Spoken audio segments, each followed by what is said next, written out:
This is a Pulp archive recording. All public Pulp archive recordings are licensed under Creative Commons. For more information or to support us, please visit patreon.com/pulparchive. This episode was prepared by Saul and narrated by Tucker, the digital narrator. That Redhead from Arizona by Kent Bennett. Wild West, Weekly, September, 1929. This episode contains period-typical depictions of crime, violence, and mild profanity. Listener discretion is advised. Chapter 1. The Black Ace, the wiry, red-headed young cowboy, reined up on the narrow mountain trail as his keen blue eye spotted a little ball of dust scooting along the distant road, fringing the timbered foothills. Digging into the war bag behind his saddle, Rusty McKain brought forth a pair of binoculars.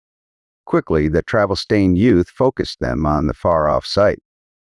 Then he grinned as the lenses showed him the cause of that dust.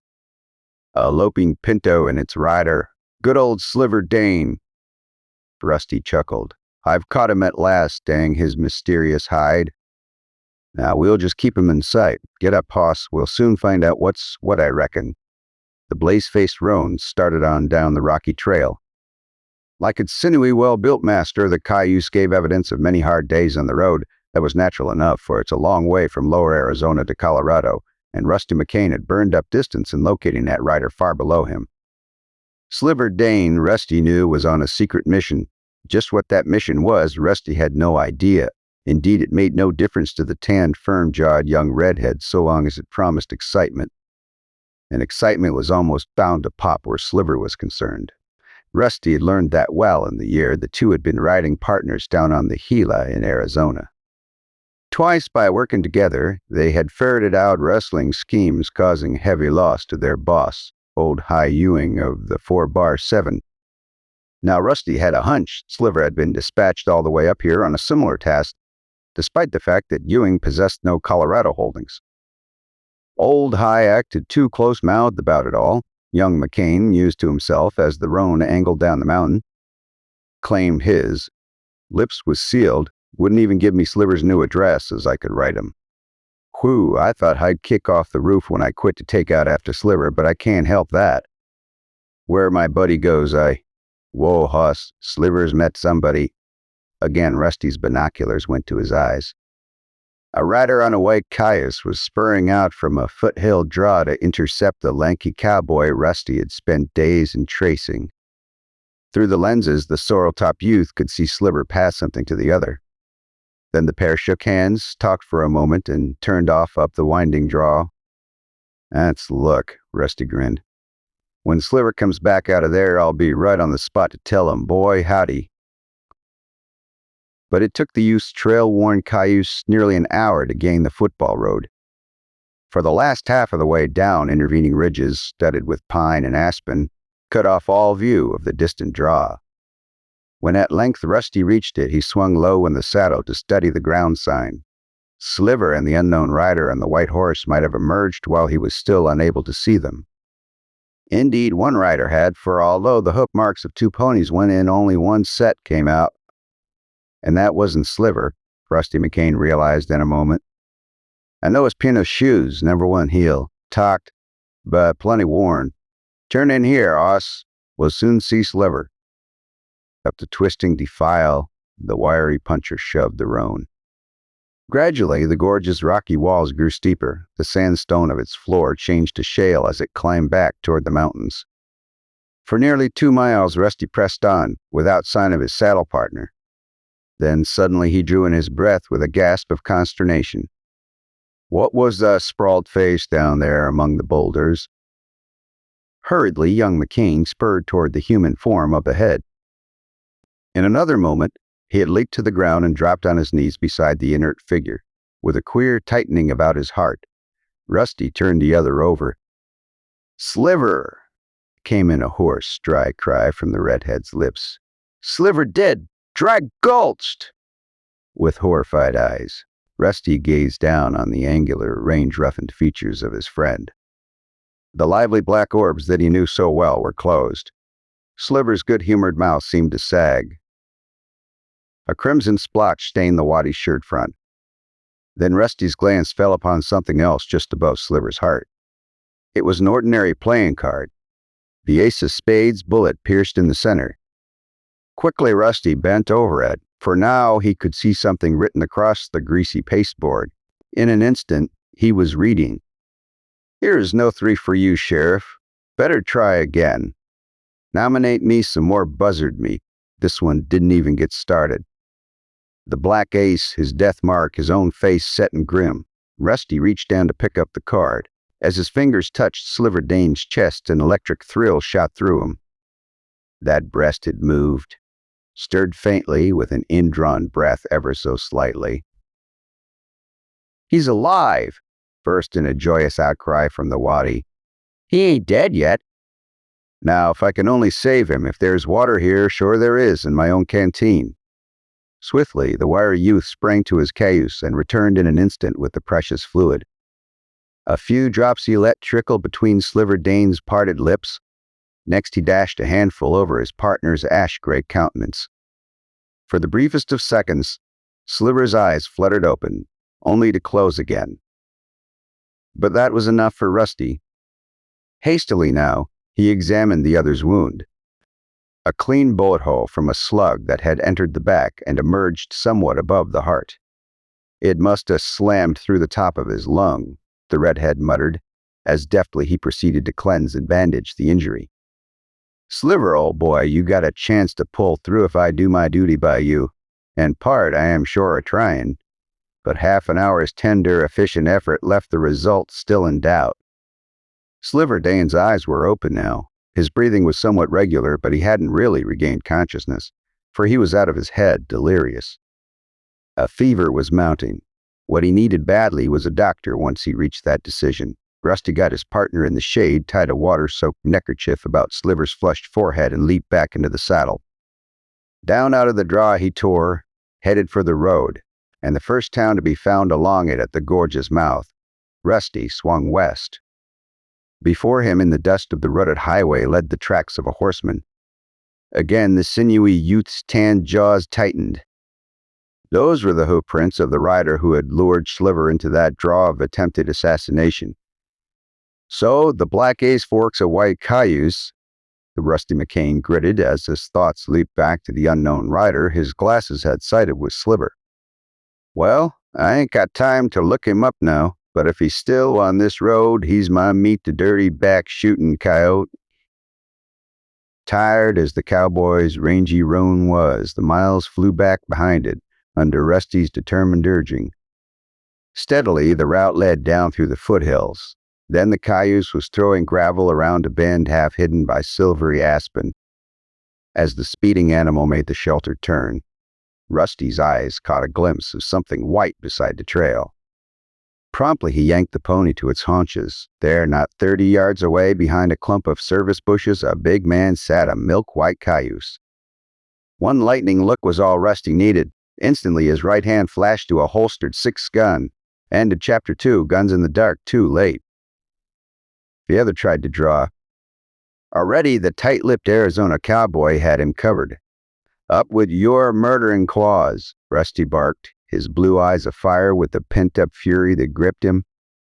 "Hoist 'em quick, for I blow you off the horse, you low-lived dry gulcher." "Kinda made a mistake, ain't you, son?" came the unhurried reply from the man off the trail as slowly his arms went upward. "You sure, sudden Jasper, what's the occasion for all this gunplay agin the law if a young hothead like you don't mind me asking?" For a moment Rusty said nothing, but already his narrowed eyes were widening. The figure he held covered looked anything but the criminal type the cowboy had supposed he was throwing down on. The rugged, weather-beaten face was kindly, the hair and mustache almost silvery white, the whole cast of countenance that of a resolute man grown tolerant by years of experience with wayward human nature. But what took Rusty most aback was the star-shaped badge pinned to the other's vest. Even from where he sat, his roan young McKain could make out the lettering upon it, the single word, "Sheriff." Then the cowboy's mind flashed back to his partner. Maybe dying there in the mountain draw again. His bronzed face hardened as crisply he retorted, That law bluff don't work, hombre. Even if I am a stranger, I've got ya, Black Ace, and I'm taking ya into account for your last crime, the shooting of Sliver Dane. Now, ya slimy, crooked snake. What? Dane shot? Burst from the man in the white horse with a genuine look of amazement. Why, I didn't leave him much over an hour ago. Lower that gun, boy. Don't be a fool. I am Sheriff Dan Ellerby of Red Peak County, and cut out the stalling. Rusty interrupted coldly. I said you were the Black Ace, whoever ye is. Leastwise, you left plenty of sign behind you to prove it. Now slide down off the hoss with your hands reaching. Still protesting, the other obeyed quickly. Rusty, dismounting also, lifted his prisoner's six-gun next to take no chances. He felt the tall, rugged form over for hidden weapons. He encountered none, but he did discover something else, a pair of handcuffs. Maybe there was something to that claim of being a law officer after all. The redhead reflected. Well, law or no law, his partner had been shot down shortly after this man joined him with a quick movement. Rusty snapped the steel manacles on his captive's wrists and ordered him back up on the cayuse. But now the other insisted on having his say. Stranger, he began, resolutely, this thing's gone far enough. Now spit out who you are, what you think you're doing, and just what's happened to Sliver Dane. In my official capacity, I demand that information. The old gray eyes flashed with the fire of a man accustomed to authority. The voice rang true in spite of all that he had seen. Rusty felt doubts arising within him, but now was no time to parley words. Not with Sliver so sorely in need of a doctor. Here is the nearest town, the Arizonan asked sharply. Hurricane, the county seat, about 15 miles on ahead, but we're making no move that way until... Yes, we are. The Sorreltop cut in. You climb aboard the hoss. I'll give you my story, and you can tell what you've of mine, too, while we split wind for help for my partner. He ain't dead, whether you thought so or not. Now get going. Well, if they're the case, we'll sure make tracks, the prisoner exclaimed, hastily pulling himself into the saddle. Sliver Dane means a lot to me, even if I never saw him before today. Flag your kite, son. I am with you. And when we get to jail, my deputies can tell you who I am. Now, what was he saying about the sign the Black Ace left behind him? For a long minute, Rusty studied the other's face. Honesty, integrity, and a quiet courage seemed stamped on every weather-beaten line. At last, Rusty made up his mind. He thought he knew character when he saw it. Tersely now, he told his story, as the two galloped side by side for Hurricane. From time to time, the white-mustached man nodded. But he said nothing until the cowboy had finished. Then he chuckled. All right, boy. I forgive you for clamping the irons on old Dan Ellerby. But now I think I can convince you that I am sheriff. Hi-yar, reach over and pull this letter out of my vest pocket. Rusty followed the suggestion. Then, dropping back slightly behind his handcuffed companion, he unfolded the single sheet of paper and read, Dear Dan, I am glad you called on me in your time of need. You hard-riding old turkey buzzard. I've got two of the sharpest waddies you ever saw when it comes to trapping rustlers. Sorry, I can't let you have but one to help solve your problem. But I need the other down here on the 4-7. The bearer of this note is the jigger in question, Sliver Dane. Tell him how the land lays and he'll do the rest. I am betting. Then by gravy you ought to resign and give him a job of sheriffing. He never was anything but a dang good hoss, rancher know-how. Yours as ever?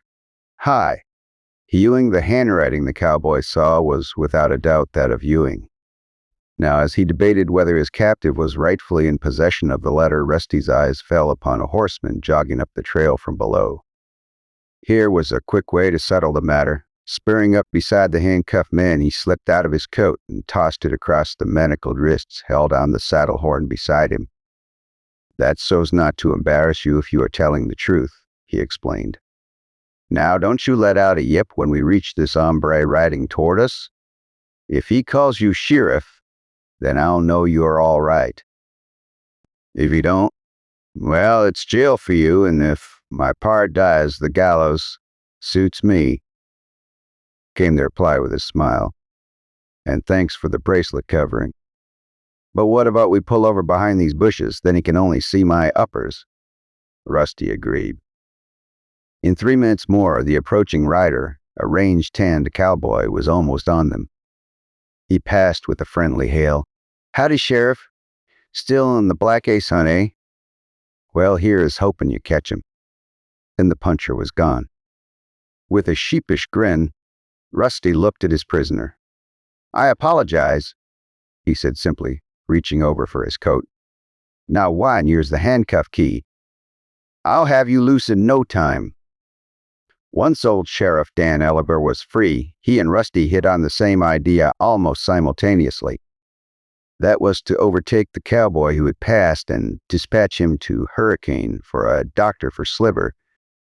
Meanwhile, officer and cowboy would hurry back to the draw where murder had been attempted, give Sliver what additional care they could, and perhaps strike the trail of the man who had shot him. Not shooting to anyone but old Doc Brady. Sheriff Ellerby apparently had reasons for wishing secrecy. Quickly, they overhauled the rider. Only a few words of explanation were needed to send him speeding toward Hurricane with a promise to say nothing of the incident. The sun was low over the mountains when, Rusty, and the officer got underway. Soon the shadows were falling. As they rode along, Ellerby explained many things to the wondering Arizonan. Son, I reckon you were a heap up in the air as to this afternoon's doings, he began. Well, it really started months ago with wholesale cattle rustling, and it wasn't no ordinary cow stealing, let me tell you. Queer as all get out the situation was, and deadly, mighty deadly. Indeed, it was a strange tale the sheriff unfolded, an account of vanishing livestock, mysterious murders, and the ever-present shadow of a ruthless killer fast spreading a reign of terror over all the range country. Who the criminal was, no honest man had the slightest inkling, for lack of a name. He was called the Black Ace, from his sinister death mark. Twice a bullet punctured ace, once of spades, once of clubs, had been found over the heart of men slain while working under cover on the rustling. Sliver Dane was the third, for reasons now disclosed. Every rancher in the county was hollering for my scalp, the weathered old officer went on. Some even insinuated I must be in cahoots with the Black Ace, since none of my own stock was missing. You see, I kept my ranch after I became sheriff, but it was a horse ranch, that's why cattle thieves weren't stealing me. Ragged anyway, I sure had to try something different, and in my worry I wrote to my old friend Hi Ewing. The upshot of it was the sending of your partner Sliver, he went on. I arranged to meet him way out here, for I've got a feeling every move I make is spied on. We went up the draw to keep from being seen together. Also, because it's there on shale that all sign of the missing livestock is petered out completely. Well, I gave Sliver the lay and left him starting to work. What happened after the Black Ace part, you know as well as I do. The cowboy nodded grimly. By now, dusk was closing over the mountain landscape in another half hour. Darkness, thick and heavy, mantled the rutted trail. But the draw was only a short distance ahead, soon Rusty, and the officer turned into the twisting defile. Almost at once, the sheriff reined up. Shh, he cautioned in a low, tense voice. I heard something way up forward. Sounded like riders and cattle by the blazes. That's just like the Black Ace, rushing through a raid on top of what he thinks another killing. Hit the ground, boy. We'll slip up on him quiet. The redhead needed no urging. Not with Sliver up there helpless. If the Black Ace took time to examine the man he believed already murdered. Sliding out of the saddle, Rusty and old Dan Ellerber stole swiftly forward, guns in hand. They advanced with rapid caution for nearly a quarter of a mile. Suddenly, amid a startling clatter, the officer stumbled over an unseen boulder. An involuntary exclamation leaped from his lips as he fell sprawling. Almost instantly, a spurt of flame ripped the blackness up ahead. A bullet whistled down the gorge, one and another. The crashing gun burst seemed well up the left side of the draw, ducking low. Rusty shouted, "Come on, Sheriff, give him lead!" Then his own colt was thundering as the cowboy charged straight for the flashes, whipping a song of death about him. Chapter 3, up the draw, look out for the Black Ace's rustling crew on up the gorge. Well, the alarm had been given. There was nothing for it but to handle this assailant before the rest of the gang came tearing back to join the fighting. Even as he sped forward, Rusty decided that only one man was sending all the shots down into the ravine. That meant the fellow was probably alone. Another jet of flame leaped from the sentinel's gun. Rusty fired back on the instant. He thought he heard a cry of pain. Then, as still he thumped the hammer, while scrambling upward, he realized the other was no longer slinging bullets at him. Reloading, I guess, he gritted quickly now. He shoved fresh shells into his own weapon. In a moment more, he was almost at the spot from which the ripping flashes had come. About him all was silence. Warily, Rusty circled to the left, suspicious of an ambush. He believed he had wounded the foe. Crash! Bang! Crash! The uproar came from the sheriff's gun, directing a furious fusillade at a sudden steely clatter that now rang out almost on the rim of the draw. The thud of hoofbeats swept past not 40 yards above the cowboy's head. The lookout had mounted was fleeing. Hurriedly, Rusty cut loose at the invisible horseman. Glancing bullets whined back at him. Boulders had been in the way of his shots. The sentinel raced on with a parting yell of derision. "He's headed back for the road," yelled old Dan Ellervay. "Cut him off, Rusty." "Not a chance," shouted the Arizonan. "And no way to overtake him either. Listen at that. Our own horses stampeding wild from all this shooting." Hastily, Rusty slid back down to the sheriff. "That guard was small fry anyway," the redhead exclaimed. "What we want's the Black Ace. All the racket ought to bring him and his gang back here fighting. Let's get on the rim and make time up the gulch to meet him." But to the surprise of Rusty and the sheriff, once they had clambered to the lip of the gorge, there came no sounds of horsemen speeding down to take up the battle. Steadily, the two pushed forward. A long, steep mile went by without the slightest sign of the enemy expected. The puzzled old law veteran stopped. "It sure beats me," he grunted. "I'd have bet the Black Ace would drop everything else to throw his crew hard at us. But it looks like he's just made faster tracks with them cattle. Still, if we hurry on, we ought to hear him again mighty shortly." Again a mile was put behind, once more without result. By this time, Rusty figured he must be close to the spot where he had left Sliver. Hurriedly parting from the sheriff, he climbed down into the draw, for his first interest lay with his partner. 5 minutes' search among the rocks located the wounded cowboy as Rusty bent over him. Sliver tried weakly to struggle up. Gently, the other restrained him. "Take it easy, pard," he whispered. "It's me, Rusty." "Gosh, I am glad to see you've come to. How you feeling?" "Not any too chirky," came the reply. "Now, who the blue blazes shot me and say, what the Rusty, you red-headed rooster, what you doing up here in Colorado?" "Hold up there," I said, easy. Rusty laughed, as a wave of relief swept over him to find Sliver this much alive.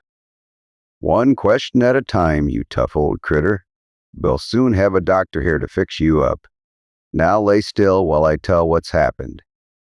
Briefly, the sorrel top related the series of events. When he had finished, his lanky partner took more time in recounting his own story, for the fever was still on. Sliver and the injured man had to pause at frequent intervals for rest. How he had been shot, Sliver had no idea. After the sheriff left him in the draw, he had ridden deeper up the gorge to get a general impression of this locality where the trail of all stolen livestock usually vanished. He had found nothing, when suddenly a terrific explosion sounded behind him.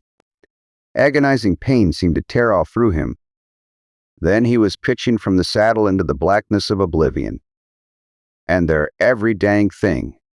I knew until about half an hour ago," Sliver panted. "Something brought me back to my senses. A regular rip-roaring hullabaloo of 6 guns way down the draw next. Here comes a bunch of cattle churning up the gorge, with men whooping 'em on and cursing. They stream right past these boulders, and when I try to set up, I find I am bandaged.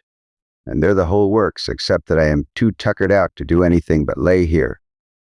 If I'd known the Black Ace was in the words broke off in the middle as quickly Rusty clapped his hand over Sliver's lips. A rock had rattled down into the defile, crouched alertly. The redhead waited for further sounds. They came, a low, cautious calling of his own name in the voice of the sheriff. Rusty gave back a subdued hail, and in a few moments old Dan Ellerbay stood beside them. Went clear to the head o' the draw, he explained, and couldn't learn nothing. It shelves up so's the cattle could have been forced out by some hefty prodding. Ain't no use in looking far to this pitch-black night. They've got too much of a start anyways. I reckon we better try moving Sliver out o' here. His horse has vanished, I take it. Indeed, the cayuse was not to be found after all these hours. But Rusty's ingenious mind solved the problem of transportation for the wounded cowboy. Taking his own coat and those of the sheriff and Sliver, he knotted them together by the sleeves so as to form a crude but efficient stretcher. Upon this Sliver was laid, then slowly, laboriously began the journey back to the roadway. But by the time the gorge's mouth was reached, old Doc Brady had arrived with the puncher sent to get him. With the aid of matches, the Cowtown physician examined Sliver. "An inch lower and you'd been riding range on the Milky Way, cowboy," he said with a jovial laugh. "But as it is, you'll come through all right if you stay in bed, like I tell you. Now, men, lift him into my saddle. We'll bunk him at my house till he's had rest aplenty." The trip to town was a long one, but at last it was made, once Rusty and the sheriff located their own wandering horses. After seeing Sliver fixed comfortably in Hurricane and swearing everyone to secrecy about the night's events, old Dan Ellerbay called Rusty to one side. "Son," he said, "you've shown me you got the real old He-Man fighting stuff in you. You are just the lad I need since your partner's laid up. After what's happened, I take it you are willing to tangle with the Black Ace again." "Am I every day in the year till I make that back shooting?" Rusty began with heated resolution, only to have the sheriff interrupt. "Good! Then come with me. I've got a mighty ticklish job for you." Chapter 4. The Fight in the Lucky Dog. The sheriff led the way to his little frame office, set slightly back from Hurricane's straggling Main Street. Drawing all window blinds down tightly, he lighted a lamp and motioned Rusty to a seat. "Believe I told you, every move I make seems to be spied on," old Dan explained his caution. "I don't want us to be seen together by anybody, Rusty. I'm figuring on having you become a Black Ace gang member." The Arizona's stare showed his surprise. "That suits me," young McKain said promptly, "but how will we manage it? What with the card-dealing killer such a mystery that—" "He's a mystery, all right," the veteran official cut in. "But joining his crew may not be as hard as it looks. This rustling's got so wholesale that I am dang sure the Ace has tip-off men planted on every cow spread in this country. But he's got nobody on my host ranch, the Double E, and that's where you come in. Anyway, here's my plan." Unhurriedly now, the sheriff outlined his secret campaign briefly. Rusty was to assume the character of a drifting, job-hunting cowboy. As such, he would be hired by old Dan's foreman as quickly as possible. Thereafter, he was to make friends with punchers on all neighboring outfits, get in with the wilder spirits, and create the impression his own record was none too savory. "It stands to reason the Ace could use a spotter on my Double E," spread the white-mustached officer went on. "Well, if you work things right, some o' his men that pose as honest waddies will give him the word you're a likely recruit. Might 'em on. Join up when the time gets ripe, and then we split that gang wide open from the inside. Savvy?" Rusty nodded. On the surface, the plan seemed fairly feasible, but the cowboy knew that unforeseen difficulties were almost certain to crop up at unexpected points. Well, let 'em. The greater the obstacles, the danger. The more determined Rusty was to tangle with the ruthless ambusher of his partner. 10 minutes later, after all preliminary details had been decided, the redhead left the sheriff. Dawn was not far off when Rusty went to bed in Hurricane's one hotel, but by 8 o'clock he was up again and carrying out their role. He had to play idling in the various saloons. He plied the bartenders with questions about ranchers likely to need an extra hand. Especially did he haunt the Lucky Dog, a combination bar and gambling joint presided over by a short, dark, cold-eyed professional known as High Card Masters. "The Lucky Dog's where I want you to seem to bump into Judd Gillen, my foreman. Accidental," the sheriff had explained. High Card's place is the hangout for the tougher element in this section. If Gillen hires you and the dog, they'll think they know how you connected up with the Double E payroll. Argue some about wages to make the play good. The saloon was tough, all right. Rusty could see with half an eye as he whiled away the morning playing solitaire and occasionally hurrying out to stop men who looked like ranchers. During one of these seeming attempts to land work, he caught sight of the Double E foreman riding into Hurricane. Rusty knew him at once from the sheriff's description, a big-shouldered, hawk-faced man astride a black cayuse with one white stocking. Waiting until Gillen had entered Ellerbe's office, the cowboy turned into another saloon from where he could watch for the foreman to drop into the Lucky Dog after receiving final instructions.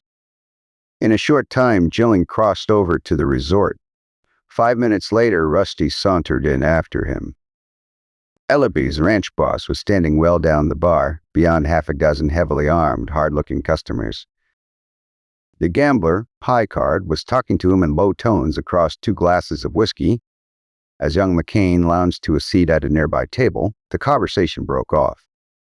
High Card Masters threw Rusty a coldly appraising glance and strolled back toward the washroom in the rear. Gillen called for another drink as the waddy took his time about seeming to note him. Then Rusty approached the foreman with the usual timidity of the job seeker. "Excuse me, mister," he began, "but you don't happen to know where an all-round good puncher could land a job, do you? A place with gone wages and whiz, so you're hunting for work on the Double E, are you?" Gillen interrupted in a voice that carried to every corner of the barroom. "Well, now let's see. 1-0. My men just had a little accident.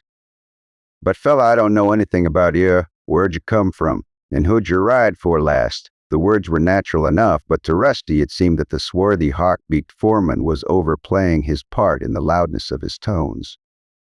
At least Gillen had succeeded in attracting attention to the job hunting scene. Every eye in the place was fixed upon them. "I've been punching cows down on the Gila," the redhead answered, launching at once into sufficient detail to satisfy a prospective employer. Gillen seemed trying to look impressed. "Stranger, you're hired," the ranch boss declared. "Now let's have a little drink to your luck up in this country." "Much obliged," Rusty returned, "but I'd rather not take anything on an empty stomach." "I am a heap more interested in eating broke, eh?" Chud Gillen grunted. "All right, we'll feed then. Come on over to the beanery." The big man turned and, with Rusty at his side, started for the door. But in passing the tough-featured group at the bar, Gillen stumbled slightly. His wide shoulder lurched heavily against young McKain, throwing the waddy off balance. Before he could right himself, Rusty had bumped someone at his left. The burly fella swung from the bar with a snarl, his greasy shirt front spattered with whiskey from a glass still half full. Rusty's ready words of apology broke off in the middle as the other rasped, "What you trying to do, you tangle-footed lout? Hyar's what you need, a lesson in manners."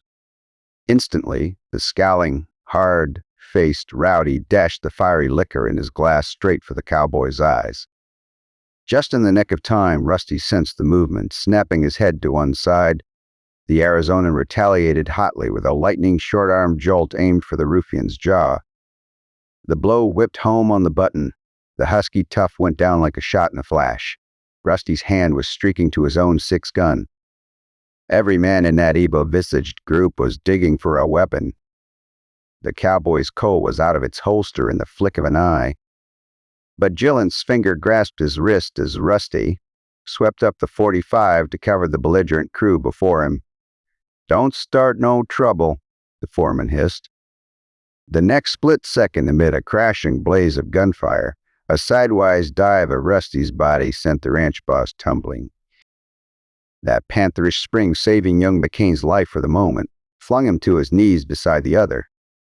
With his .45, now clear, Rusty went into trigger action. A quick underhand shot spun one tough backward with a broken shoulder. A second bullet from the smoking E45 mowed down another. Then the lithe Arizonan was diving behind a table as screaming missiles tore across the spot he had vacated just that instant. Wisely, Gillen lay still. The vicious attack was centering entirely on Rusty slugs, plowed into the table which the youth had kicked over before him. Splinters flew in all directions. The room became a roaring, flaming pit of lead-driven chaos through the acrid swirl of powder smoke. The youth's darting eyes caught sight of the washroom door. Inch by inch it was creeping open. The tip of a Colt slid through and veered around to cover Rusty, the weapon, from its unseen owner's hand. Crack! The redhead's revolver flung lead at this new foe. Seeking to take him in the rear, the well-aimed shot ripped. A cry of pain rang out in the voice of high cardmasters, but now the quarrelsome rowdy who had started the trouble at the bar came staggering to his feet. Whipping out a .45, he yelled to the three gunslingers still left in the fight, "At him, men! Kill that cowpoke! Gang him!" From three widely separated points, the trio rushed the puncher. Rusty's weapon snaked down at the nearest, but the youth didn't fire. For at that instant, the front door crashed inward. Chapter 5, Missing Cards. Into the Lucky Dove charged Sheriff Dan Ellerbay and two of his deputies, their 6 guns out and ready on the side of law and order. "What's going on here?" roared the old official. "Put up your guns, every dang one of you who started this. Come on, speak up, Pulp. Here is High Card. He knows I don't allow no such rough stuff." But the icy-eyed gambler wasn't to be found after the smoke veil cleared away. Rusty believed he understood why. High Card had probably slipped out the back door to conceal a telltale wound in a bullet-ripped gun hand. "Now, Judd," Gillen began an explanation. "Boss," the swarthy foreman addressed the sheriff, "this thing started so sudden it's hard to tell what happened. Anyway, I just hired this red-headed waddy here. When all at once he gets into a fight with Hank Peters, I tried to prevent trouble and mighty near got me killed." Rusty couldn't help interrupting. "Grabbing my gun wrist when they tried to draw on me. I reckon your intentions was good, but of all the crazy—" "Shut up, you," the sheriff ordered. "I know, Gillen, for an honest man, but you are a stranger here. Been acting like a roughneck, round him up, men," to his deputies and everybody else but Judd. "They all had guns out when we came in here." At once, Rusty realized old Dan was carrying out to perfection his whole of not knowing him. Consequently, the youth felt little surprise when he and his assailants, including the pair he had wounded, were hustled before a justice of the peace on charges of disturbance. "This'll make it better than ever," the sheriff managed to whisper in Rusty's ear as he shoved the redhead through the door of the magistrate's office. "It'll sort of brand you as a trouble hunter. I'll pay your fine, whatever it is. On the quiet, you just act hard-boiled and defiant." 15 minutes later, the Arizonan was riding out of town with Gillen toward the Double E. The hurry-up trial was over, with all participants plastered with fines and a tongue lashing. Seemingly Rusty retained his new job on the Double E only through Ellerby's decision that the ranch would be a good place to see that he keeps out of more fool mischief. As the riders jogged along, young McKain questioned the hawk-faced foreman about the group that had attacked him. "Just a bunch of toughs, half-drunk and spoiling for trouble," Gillen answered. "The dog's a bad hangout. Anyhow, if I was you, I wouldn't spend no time in there when you happen to be in town. They may be laying for you. Looks like the whole thing might have been a frame-up from the start," the cowboy declared. Sharply now, he regarded Judd Gillen as he recalled the man's low-toned conversation with high card masters, broken off abruptly when Rusty entered the Lucky Dog. The incident was a small enough thing in itself, but taken in conjunction with 2 others, Gillen stumbled against him in the foreman's seizing of his gun hand. Well, the redhead wasn't so sure now that everything had been as accidental as it seemed. Even as these thoughts ran through Rusty's mind, Gillen was hooting at the frame-up suggestion. "Getting jumpy already, are you?" the swart-faced man drawled. "Kid, that was town hoodlum work. You ain't seen no real danger yet on this undercover job the sheriffs give you. The Black Ace don't bungle things that way. He hits just once from nowheres. Then there is another dead cowpoke." Swiftly, Rusty considered before replying. If any real grounds existed for suspicion against this ranch boss in whom old Dan Ellerb evidently had full confidence, the cowboy concluded his own best plan was to seem entirely unaware of them. Meanwhile, he could be constantly on guard with eyes and ears open. I reckon you are right from all I've heard, he conceded after a moment. Well, I'll be careful. No further reference was made to the fight throughout the rest of the long trip to Double E headquarters. The ranch buildings, Rusty noted with interest on arrival, lay in a timbered valley only a few miles from the gorge in which Sliver had been shot. That ought to make secret night riding over the way easy for me, the Arizonan reflected. And this whole cattle disappearing mystery center's right around the rocky gorge. I reckon I'll slip out there occasionally when Gillen thinks I am snoozing. But when the foreman pointed out his bed in a corner of the bunkhouse, Rusty realized that such a procedure might not be so simple. Gillen's bunk was immediately next to him, so placed as to require passing before the waddy could reach either a door or window. All Double E punchers seemed out at work. Only a rheumatic old cook was about, a sour-faced individual the ranch boss called Jerky. Soon the latter hobbled away to his pots and pans while the foreman saddled a fresh horse and rode off up the valley on some unannounced mission. To kill time, Rusty began looking for a deck of cards for a quiet session with his favorite opponent, Old Man Solitaire. Finally, the edge of a pack caught his eye, stowed away in a little log crevice above Judge Gillen's bunk. Taking down the pasteboards, the wiry redhead ran through them to see that all were there before dealing. His count showed only 51. The card was missing. "Think I saw another deck or two up there," he muttered. "One of 'em ought to be a full pack anyhow." But when he brought them down, he found to his surprise that each set was shy a single card. Again he went through the packs. Yes, one was gone in each instance.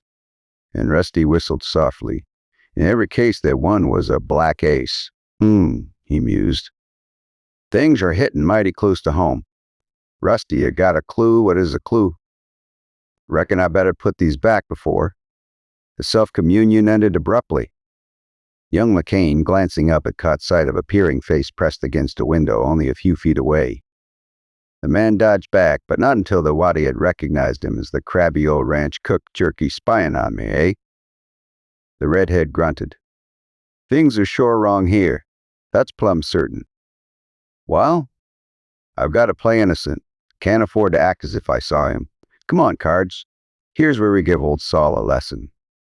For an hour more, the cowboy, his face a poker mask, shuffled, dealt, and tried his luck at solitaire. He hoped Jerky would slip back for further covert spying, but whether the man did Rusty couldn't be certain, for carefully he had refrained from glancing at the windows. Just at dusk, a thunder of hooves arose outside. It was the Double E waddies, led by Gillen, whooping a score of cayuses down the valley before them. Amid clouds of spurting dust, they corralled the wild-eyed animals and then came trooping up for supper. "Hi-ya, Rusty," the foreman called. "Come meet your fellow roughnecks. Men, this is that gun-slinging hothead I was telling you about. Better lay off on him, 'cause he throws one wicked cannon." The words came rolling out in a hearty, jovial manner. Once more Rusty found himself regarding Gillen closely. If the ranch boss had any plans against him, as the day's events and discoveries more than led him to suspect, the man was certainly an artist at appearing friendly before the others. The Double E riders gave him a surprise also, whereas he had rather expected at least some of them to stack up as types that might connive at crooked work. Not a waddy among them seemed to fall within that classification. All were healthy, tanned, vigorous young fellows, clear of eye and frank of face and manner. Supper was a lively meal. But after it was finished, all of the outfit turned in early. There was real work on for tomorrow, the breaking of the wild ones the riders had rounded up on the upper range. The cayuses, 3- and 4-year-olds, had all been branded Double E as colts. Since then they had run free, awaiting their turn to become the summer horse crop. Rusty awoke with the dawn as he threw off his blankets. He noticed that Gillen was already up and gone. Peering outside, he saw the foreman drying his hands with a towel at a wash bench beside the kitchen. Jerky, the cook, was standing in the door talking to him earnestly. In a moment, Rusty had drawn on his trousers and slipped along the back of the bunkhouse until, unseen, he was within earshot of the two men. All the previous evening, he had watched to see whether the spying old cook reported the playing card incident to Gillen. But to the best of his knowledge, the pair hadn't conferred. Now, however, they had their heads together in a way that promised possible disclosures. Jerky was speaking as Rusty paused, just around the bunkhouse corner from them. The man's sour voice rasped, "He found them aces was gone, I tell ya. And I think he's seen me catch him at a snoop, and he's dangerous, the bird is." "Well, he won't be dangerous after this morning," Gillen retorted, with a harsh, grating laugh that seemed half a snarl. "What do you think I brought in old Walleye with them unbroke broncs for this time?" "There'd be a death with no need for aces." Rusty could hear the cook's unpleasant chuckle before Jerky replied, "That's scheming, Judd. Get 'em broke all to pieces by that outlaw hoss devil. I don't reckon there's any chance he can ride Walleye. He's built like a natural-born bronc peeler, and maybe he can know. The waddy never lived that could top that insane man-killer." The foreman snorted. "Walleye smashed and trampled so many good riders to death that even the rodeos won't use that murderin' ball of fury. And I am fixin' it so's he'll go plumb crazy today. Sure, here comes some of the bunch. Go on about your biscuits." The jingle of spurs sounded as others of the outfit trooped toward the wash bench. Rusty slipped back the way he had come. Soon he was splashing water like the rest, his cheery manner giving no indication that he had just overheard the fiendish plot to crush out his life in a seeming accident. Chapter 6. Hoofs of death after a hurried breakfast. Everybody went down to the breaking corral, a high fence structure set off by a chute from the larger enclosure in which the untamed cayuses had been held overnight. As he approached the horse herd, Rusty's keen gaze ran over the nervous broncs in search of the equine killer Walleye. In less than a moment, his experienced glance settled on a big, rangy roan that bore every indication of a man-hating outlaw. The ugly head was hammer-shaped, with that sure sign of viciousness in a horse, a forehead that bulged between the eyes. The white-rimmed orbs themselves were mean and wicked, shot through with savage gleams of violent temper as ropes now came snaking out to noose the brute on Gillen's orders. "You ain't figuring on having anybody try to fort that blasted graveyard filler, are you, boss?" a square-jawed waddy exclaimed in surprise on hearing the foreman's commands. "I may be top buster here, but if you're picking Walleye for me this day, I am quitting." "New men have got to prove themselves on this outfit," Gillen snorted. "The kid from Arizona is due to straddle the caves. He'll show you mail order punches how to ride, eh, boy? Ain't no yellow in your makeup, is there, Rusty?" The words, while friendly enough in part, nevertheless carried a distinct challenge. But the implied taunt wasn't needed. Rusty knew that a refusal to fork a horse he hadn't seen in action was bound to cause serious doubts as to his courage among at least some of the waddies. In the real work he was therefore made it necessary that he be no social outcast. In an unhurried voice he replied, "Orders is orders. I hired out to peel the worry ones in this outfit, and so I'll take 'em as they come till one takes me, I reckon." "That's the talk," the swarthy foreman grinned. "Hop in there, men. They've caught Walleye. Get 'em up to the snubbing post so's Rusty can throw his hull across him." But the outlaw fought like a demon before it was finally snubbed down, blindfolded, and held for the horse gear. Rusty expected Gillen to insist on helping with the saddling, thus giving the hawk-beaked man an opportunity for some crooked tampering. But Judd merely hovered about without offering to touch cinch or leather. Then the man-killing cayuse was on its feet, trembling violently as the Arizona redhead clamped down upon it. "Yar, kid," Gillen called. "You're still wearing your 6 gun. Better toss it down. You might get throwed hard on it." "I carry her for luck," Rusty grinned. "All right, let's go," he shouted. "Turn loose this hunk of trouble." Gillen, at the big roan's head, yanked off the blindfold. As the foreman's hand raked across the horse's eyes, the brute screamed with pain and anger, even as the bronc shot skyward in a mighty rocketing lunge. Rusty figured he knew what had happened. Gillen had smeared red pepper into the rolling orbits of the outlaw. The diabolical move was enough to goad the gentlest of cayuses into an insane frenzy. But the wiry youth had no time to think of anything now but sticking to that wildly pitching mass of fury beneath him. Inside of 3 jumps he knew that never before had his legs gripped such a horse. The man-killer, seething with rage, was like a volcano ripped wide open. Teeth bared, ears flat, the eruptive brute writhed and soared and twisted. He seemed all convulsive movement in all directions. One instant, Walleye was flaying the ground like a trip hammer. The next, he sunfished, huddled, and exploded upward at a crazy, freakish tangent. Down he came with a stiff-legged jolt of such terrific violence that Rusty's backbone seemed driven deep into his throbbing brain. Up the screaming roan, lunged, swapped ends in midair, landed with a thud, and tore hard across the corral, straight for the heavy snubbing post in the center. Just in time. Rusty whipped his right foot from the stirrup to prevent being raked off by the timber. Instantly, his booted toe found its hold again, but within that split second, Walleye had pivoted so quickly that the youth hung by a hair. Badly off balance, Rusty had to fight with all the steely power of his whipcord muscles to keep from being slung headlong from the saddle. But somehow he stuck, regained his full seat, and clamped down into the rocking leather, then riveted tight like the bronc-twisting expert that he was. The Arizonan began putting up such a riot as had never been seen in the fiercest days of wild horse breaking on the double E Walleye. The killer tried every trick he knew. Through it all, Rusty clung like sun-dried rawhide, while the watching waddies went wild with admiration. Saddle pounded from below, snapped and jerked and flung until his neck seemed breaking. Rusty, nevertheless, felt that he was the savage outlaw's master. "Gillen will have to be man enough to try straight murder on me," flashed through his brain. But the next instant, an instinctive warning shot through every muscle of his responsive body. Again, his full attention was on the frenzied outlaw as Walleye launched his 900 pounds of bone and muscle up, back, down in that deadly man-crushing maneuver, the dreaded back throw. The crashing roan struck on his back with violence enough to ram the saddle horn through Rusty's body.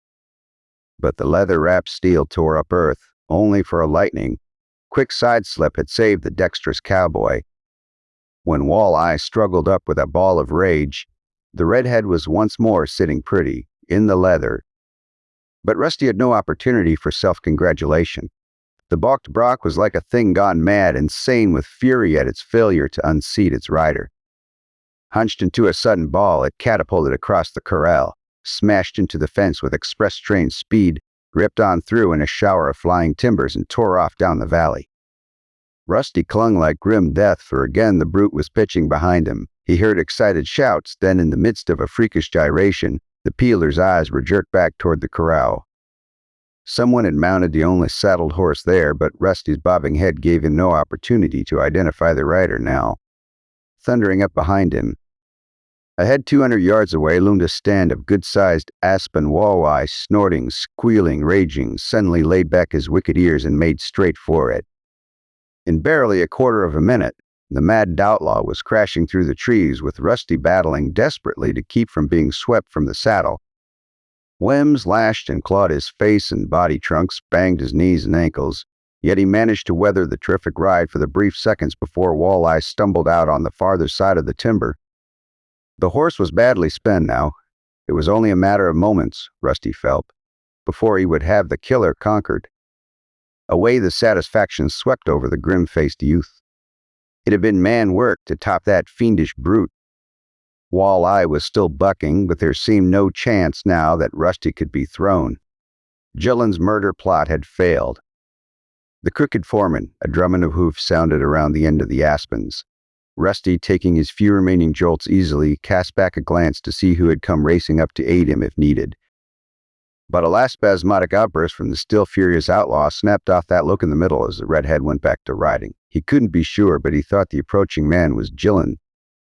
Then the other came tearing up. It was Gillen with a loop and a lariat held poised to throw. "Stick with him, Rusty," the swarthy foreman yelled. "I'll save you." Close on the words, the rope's noose came sailing through the air, straight at the busy cowboy. Rusty sensed rather than saw it coming. He tried to duck, but there was no avoiding it. Not on that plunging bronco. The rayota darted down over the Arizonan's head with a violent jerk. The youth was yanked from the back of the outlaw. The second Rusty's weight left the saddle, the man-killing cayuse emitted a piercing cry of animal triumph. Walleye thought he had thrown that hated rider. Instantly, the outlaw whirled and reared straight up above the rope-entangled form. Open face set, eyes ablaze with the lust to crush and trample. The big brute struck fiercely downward with the keen-edged hoofs that had smashed the life from half a dozen other men before the luckless Rusty. Chapter 7. I'll make 'em squirm.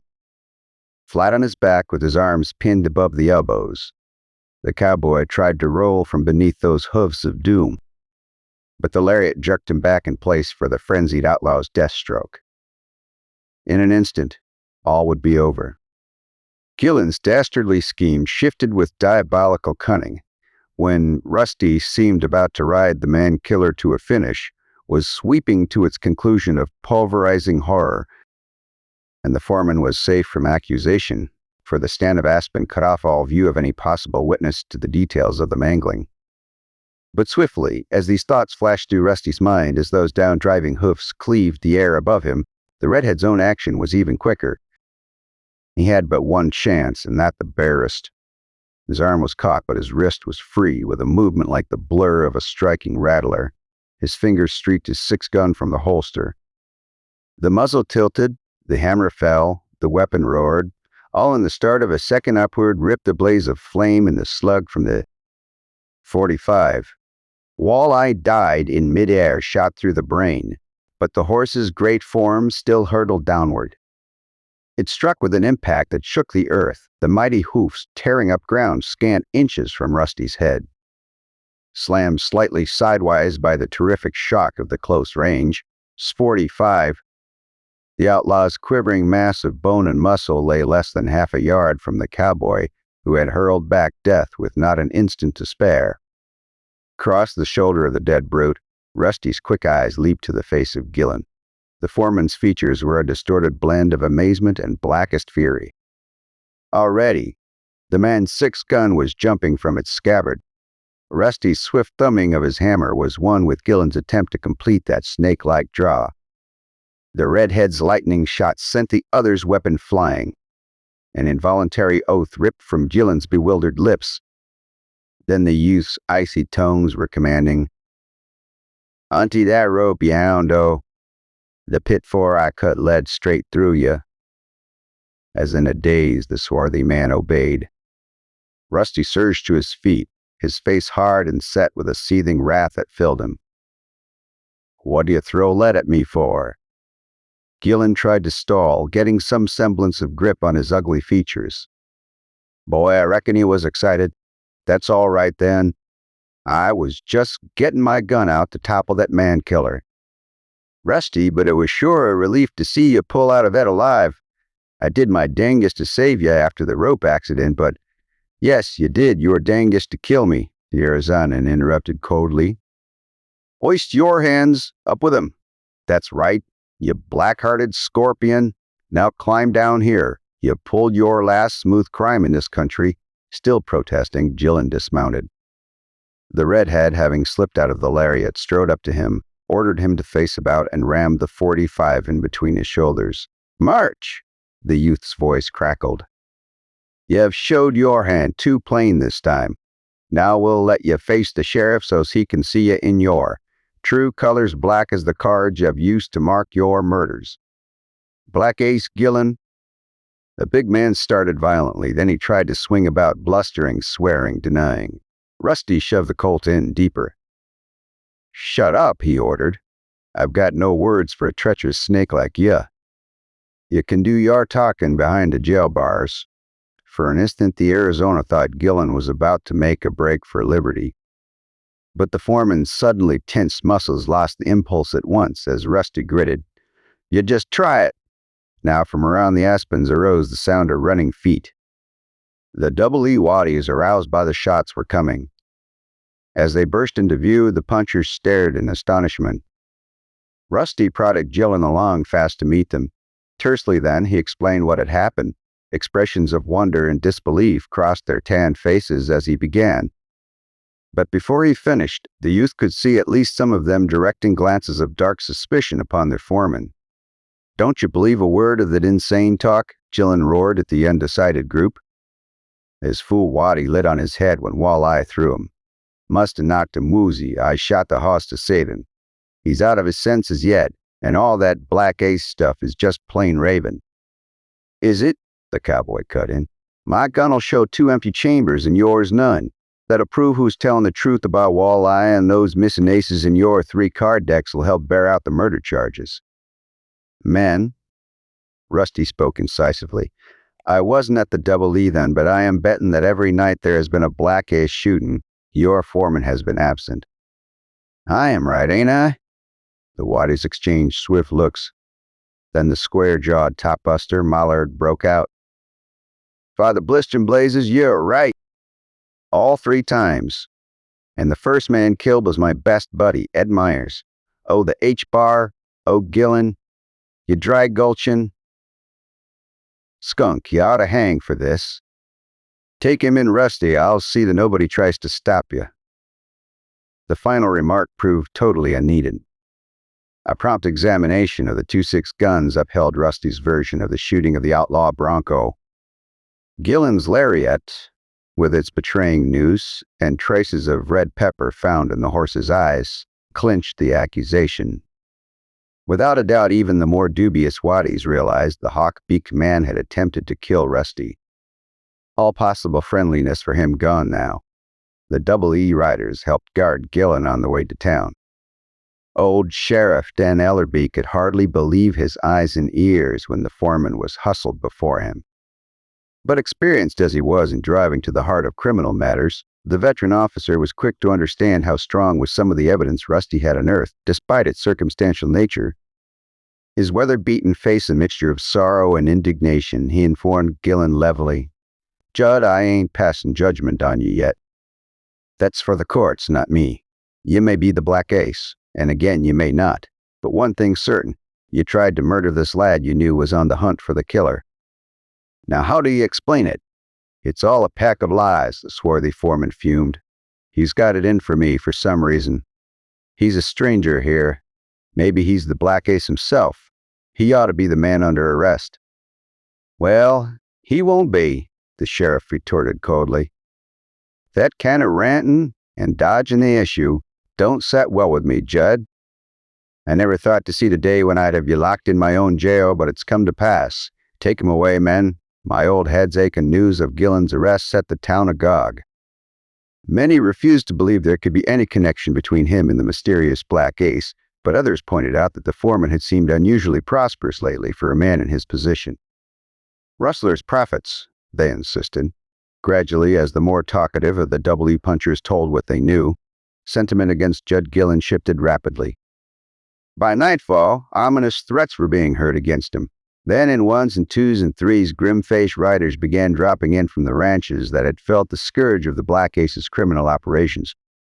Rusty was down at Doc Brady's for a quiet visit with Sliver Dane, already able to sit up and show a real interest in what had happened, when Sheriff Dan Ellerby came in hurriedly. Boy, he burst out to the redhead, I need ya the H-bar-O outfits here in force. Stirring up the town Ed Myers. A black ace victim worked for him. They're out for vengeance.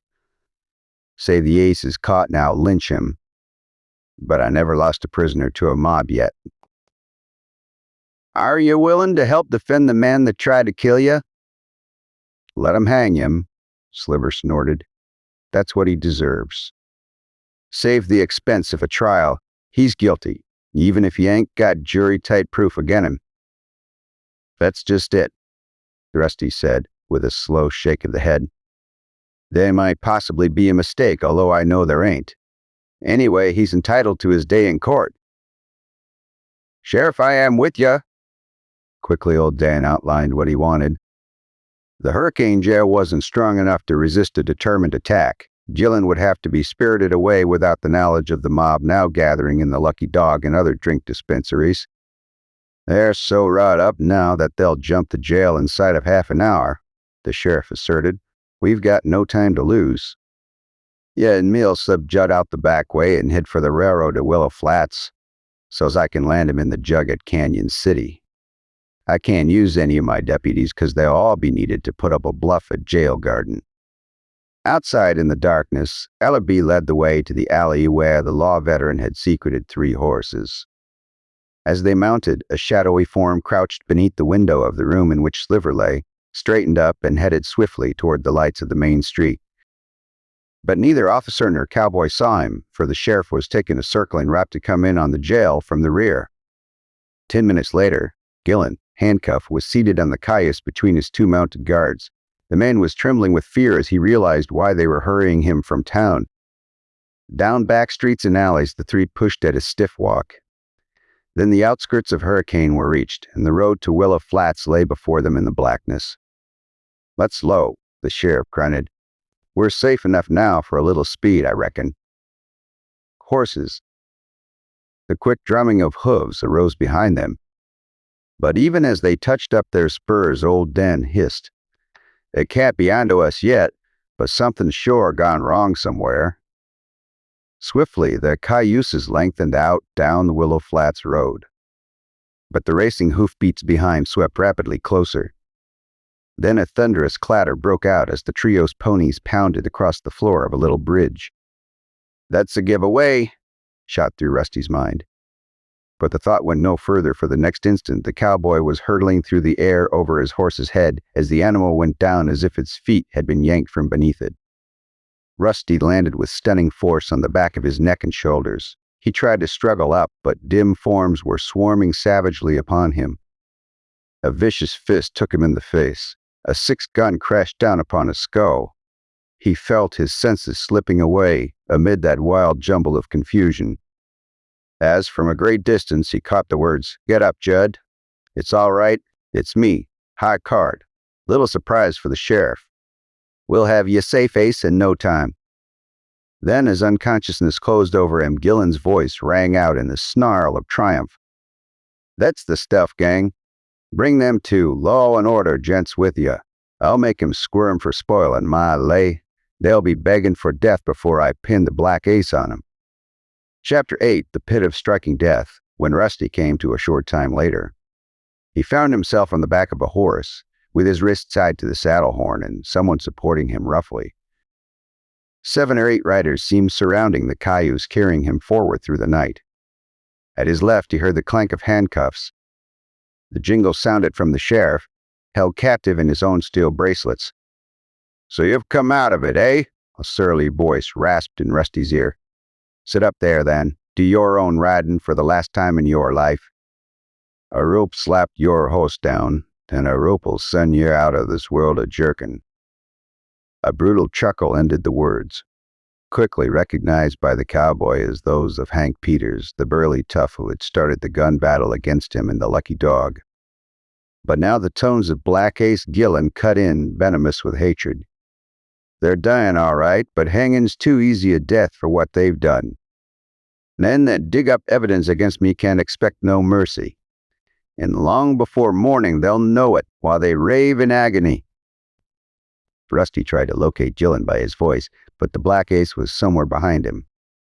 Little more was said now as the gang pushed hurriedly onward. The way, the cowboy noted, led upward.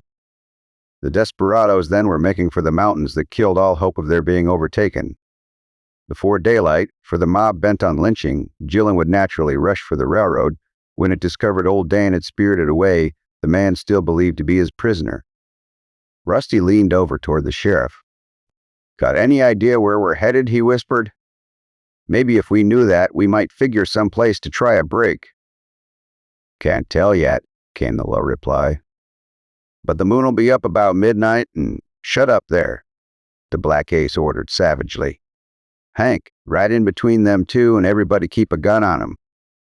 Thus separated but still surrounded, the captives were conducted on through the inky blackness. Slowly the hours went by, then at last the edge of a golden moon slid up above the mountains. By its light, Rusty soon could see that the gang had circled around until now their route lay along the trail to the Double E. "Kinda wonderin' where we're going, are you, Sheriff?" "Gillen," mocked the old officer. "Well, first we're dropping in on your horse range. I am making one last real clean up before I dig out this country. Of course you can't object to losing $10,000 worth, though. Broke stock.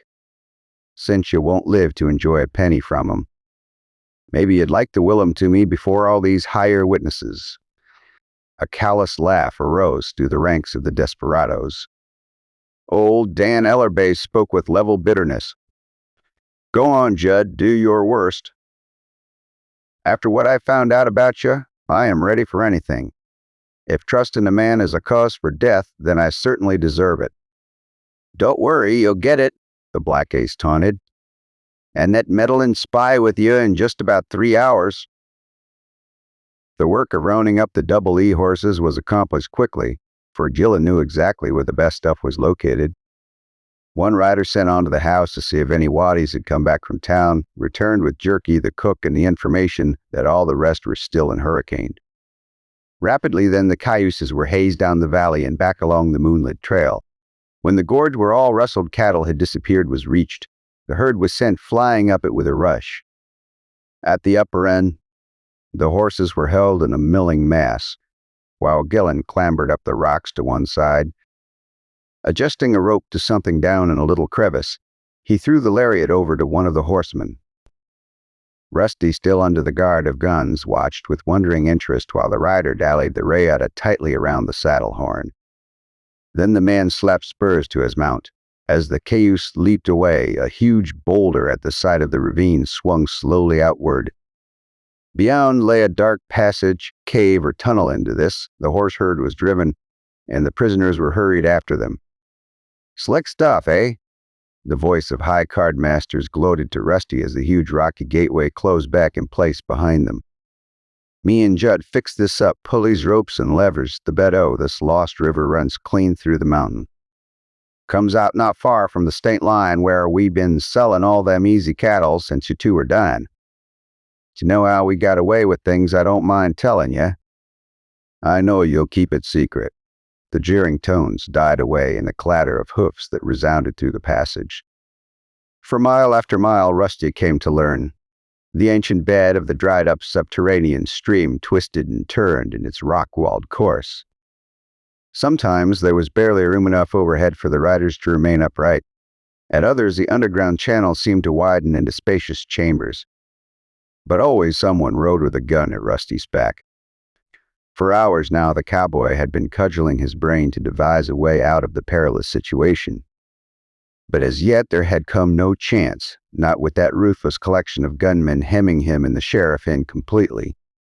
At length a faint patch of dim light showed ahead. It widened and grew into a slit-like opening, through which the horses were forced single file. Then Rusty found himself outside in a moon-flooded night, while below him stretched away foothills and valleys. "Shove 'em along, fast to the sand country, men," Gillen directed. "I want to have these hunks-o carrion down in the pit-o striking death before daylight. Not that it makes any difference to the things that'll do the killing, but it's best for us to be over in New Mexico by sunup." The Pit of Striking Death. Rusty had never heard of the place, but the name carried its own ominous ring and deadly implication. A cold shudder ran through him as he noted that his guess as to what lay in store for him and old Dan seemed borne out by the changing vegetation. As the way led down through the foothills, Panyan supplanted the taller growths of pine. This in turn was replaced by palo verde, soapweed, and other growths of a semi-arid region. By the time Black Ace Gillen at last called a halt, the land seemed almost a desert. Leaning over the swarthy, hawk-beaked man cut the rope that bound Rusty to the saddle horn. But the thongs, securing the youth's wrists together, remained unsevered as he was yanked roughly to the ground. "Get up," Gillen ordered with an oath. "High Card, you bring the sheriff the rest of your hurry the herd onto the waterhole. We won't need you, and I want to be ready to make real time. Soon's we leave what's left o' these meddlers behind us." With revolver muzzles jammed into their backs, Rusty and the sheriff were stepped off briskly on through the moonlight. They were forced along a rocky ledge that seemed honeycombed with holes and fissures. The hoofbeats of the moving horse herd faded away in the distance as half a mile went by. Then the ledge curved sharply inward. Before the prisoners and captors yawned a semicircular pit. It wasn't deep, but the walls were steep and bare of all vegetation. Here and there on the moon-bathed floor, small dark forms lay, while others writhed and slithered again. Rusty shuddered. His worst fears had been all too well founded. Escape must be now or never, even with those 6 guns boring into him and the sheriff. With a pantherish leap, the redhead whirled, his bound hands driving out for the jaw of Black Ace Gillen. But the man must have expected just such a move. His foot shot out in a vicious sweep that mowed Rusty's legs from beneath him. Before the youth could struggle up, Gillen's heavy 6 guns struck him across the skull again and again with such brutal violence that the cowboy was pounded almost senseless. Weak and dizzy, he felt himself seized by the collar. Then he was dragged to the edge of the pit, with Gillen hissing. "You was mighty handy with the way you flung the name of treacherous snake in my face. Now I am showing you real ones. Down you go. Flash you in the midst of 1,000 rattlers." With a terrific kick and heave, Rusty was sent plunging over the rim, down into that nest alive and crawling, with the poisonous denizens that made the pit of striking death a thing of loathsome horror. Chapter 9. In the rattler's den, the cowboy landed rolling. When he came to a stop, stunned and shaken, he lay still, but only for brief seconds. A deadly whirring close beside his ear made him sit up with a quick, instinctive recoil as Sidewinder struck. Just an instant too late to mete out its death of poison. Then Rusty was on his feet, while the pit resounded with hiss and whir and spine-chilling rattle. The sheriff, he saw, had likewise been flung over. The veteran lay yards away in a spot that seemed free from the sliding, crawling things. For the moment, but not from every rock and crevice, more of the aroused snakes were gliding into view. Stepping high, Rusty lurched on tiptoe over to old Dan Ellerby. Quickly the youth pulled him upright. "Stand up, Sheriff!" His voice was a hoarse cry. "You'll die in no time down there on your stomach." Old Dan staggered but managed to keep his feet. A disturbed rattler struck viciously at Rusty. The cowboy had no time to dodge, but his heavy riding boots turned to fangs that dripped their lethal venom. "Stand up till you drop," the gloating voice of Black Ace Gillen taunted the death-ring pair. "When the sun beats down here in a few hours, the pit will be a blazing, blistering, red-hot furnace. Dodging and moving and jumping that way, you two'll keel over from sunstroke in no time. And then how your veins will run with pison." High Card, peering down beside Gillen, said nothing. But the gambler's face was cold and hard and cruelly indifferent in the moonlight. Then he chuckled as old Dan stumbled sidewise to avoid a suddenly sealing reptile. "Well, Tatar," the swarthy ex-foreman mocked, "we're leaving you to your entertainment. You needn't hope you'll be found here before the rattlers get you. Nobody ever comes in these desert foothills. Here's something. To lay beside your dead bodies. A pair of grave markers with my own private inscription."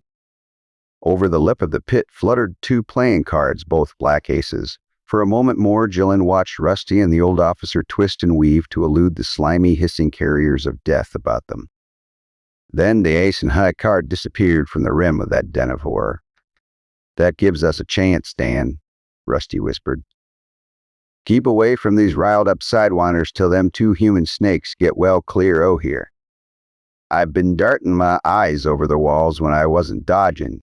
They're almost straight up and down, but I think I see a way out if we can make it." For more than half an hour, the pair avoided the poisonous things that lurked about them. Many times unexpected fangs ripped into their boots, but never did any of the reptiles reach higher. It might be another matter, however, when the 2 attempted to scale the side of the pit with its crevices and other tiny crannies concealing homes of rattlers. Still, that wall had to be scaled. Gillen had been right. Sunstroke would drop the 2 death-ringed men. One scorching day blazed above that arid country. Gradually, part of the Diamondbacks quieted, for the time being at least gingerly Rusty, and the sheriff made their way to the part of the rock-walled hole the redhead had picked for the ascent. Here, the handcuffed officer, with his fingers free for partial movement, tugged and strained until he had the cowboy's wrist bonds removed. Then the 2 began the climb on which their lives depended. A narrow ledge here, a meager foothold there, enabled them to work their way laboriously upward. But time and again, as they neared the rim, Some darting head and hissing tongue compelled them to change their toilsome course.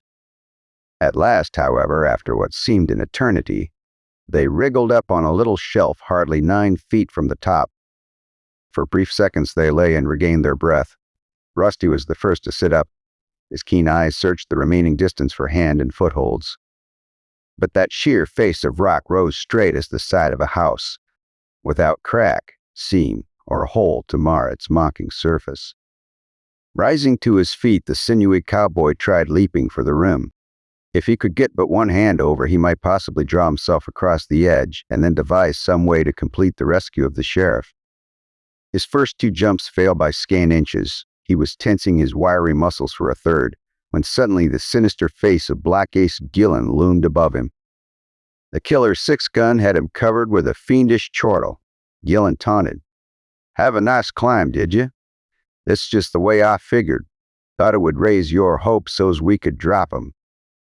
High card. Bring up the pole. They're ready to be sent tumbling down to a rattler welcome, over the rim." High card masters appeared with a gnarled limb of tough mesquite. The sheriff sat up quickly. Rusty dodged. As the cold-eyed gambler lunged down at him with the timber, the mesquite just missed the youth. In an instant, the cowboy's strong grasp had it, hard and swift he jerked. The wood tore through High Card's grip as he loosened his hold to prevent being yanked into the pit. With an oath of fury, Gillen roared at Rusty, "Drop the limb, blast ya! You hold it a second, and this gun'll slam you down among them snakes to stay permanent." But Rusty had no thoughts for that threat of instant death. In gaining the mesquite, his body had twisted so that his eyes swept the ledge beside the sheriff. Ellerby was on his knees now. And there, not 8 inches away, a rattler, disturbed by the noise and violent movement, had slid from beneath a rock in deadly upreared anger. Already it was coiling with eye-defying speed to hurl its fangs into the flesh beneath old Dan's thin trousers leg. Chapter 10, the last deal in the deck, down smashed Rusty's mesquite limb with the swiftness and force of a riveting hammer. The snake's striking head and neck were whipped against the ledge. The sheriff, his face white as death at his narrow escape, flung himself along the shelf to safety. The rattler writhed and twisted free, still hissing instantly. Rusty jammed the mesquite beneath it. A quick flip, and the poisonous reptile was sent flaring through the air, straight up at High Card and Gillen. A yell of consternation arose from the startled pair. Masters whirled and ran. Gillen tried to, but his turning movement was too precipitate. Wildly swerving, Foot shot down over the edge of the pit. The next second, the Black Ace's big form was plunging downward. He struck the ledge on his feet, but the impact flung him to his knees. Quickly, he surged upright as Rusty sprang in at him. The youth's slashing blow with the club raked the wall in its drive. For Gillen's head deflected sharply aside, the mesquite missed its mark. Then the Ace's 6-gun was rammed in Rusty's stomach. The hammer clicked back, the weapon spat flame just as Rusty writhed like an eel to the right with the speed of desperation. The ripping bullet tore through the waddy's clothing. The Arizona's left hand clamped down on that gun wrist. Swiftly, he wrenched at the smoking steel, while his hard-flung right fist crashed terrifically against Gillen's chin point.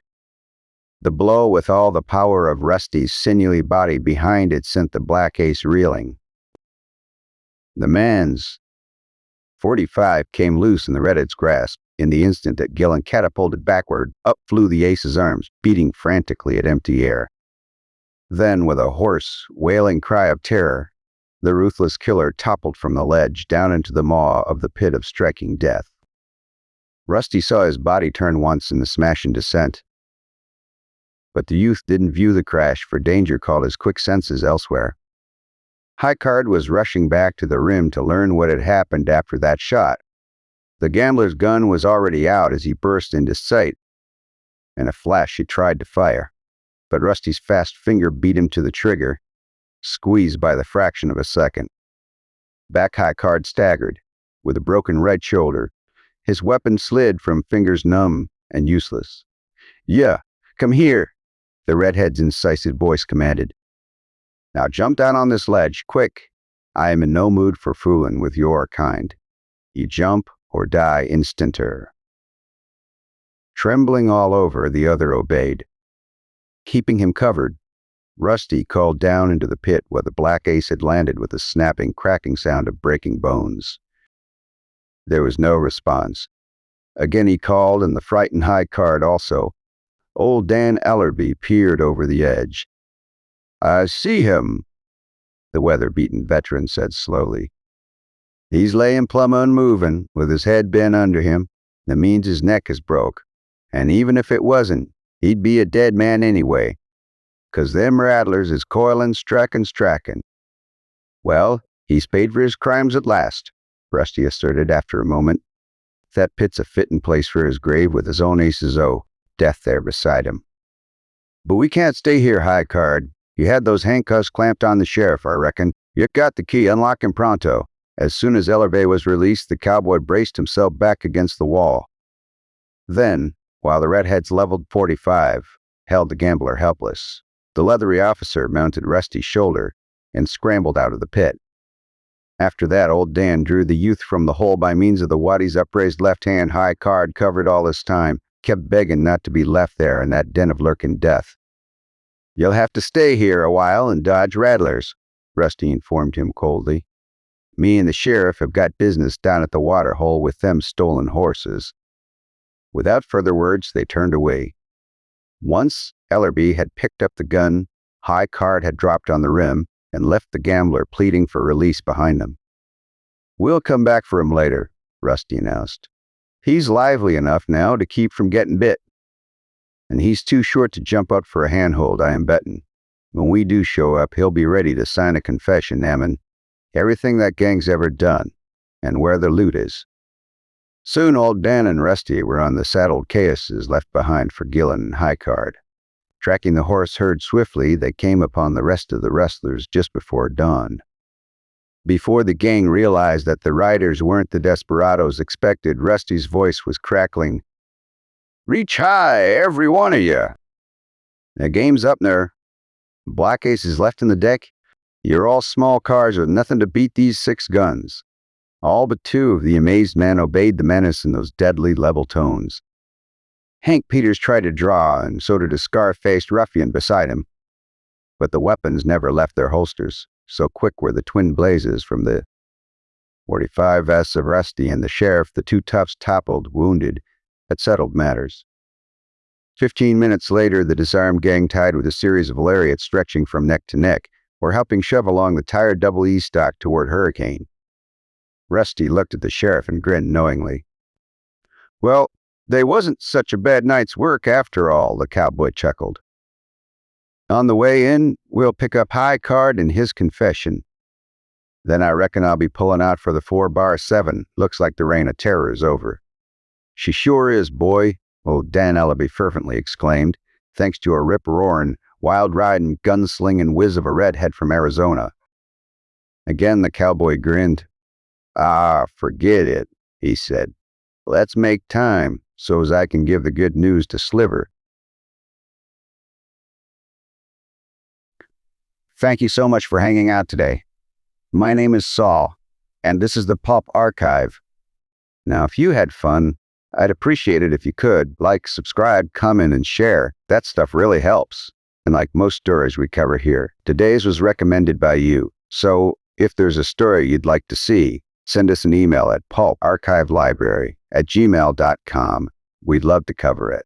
If you'd like to support the podcast and keep us going, consider becoming a member on Patreon. Just visit patreon.com/pulparchive. For a few bucks a month, you'll get access to all our podcasts, narration of complete issues, and private explicit episodes that wouldn't be allowed publicly. We feature almost every genre of pulp fiction, horror, detective, western, and even sports. Special thanks to our patrons who make the podcast possible and make every episode of the Pulp Archive happen. Every episode is dedicated to our Patreon members. I truly could not do this without you.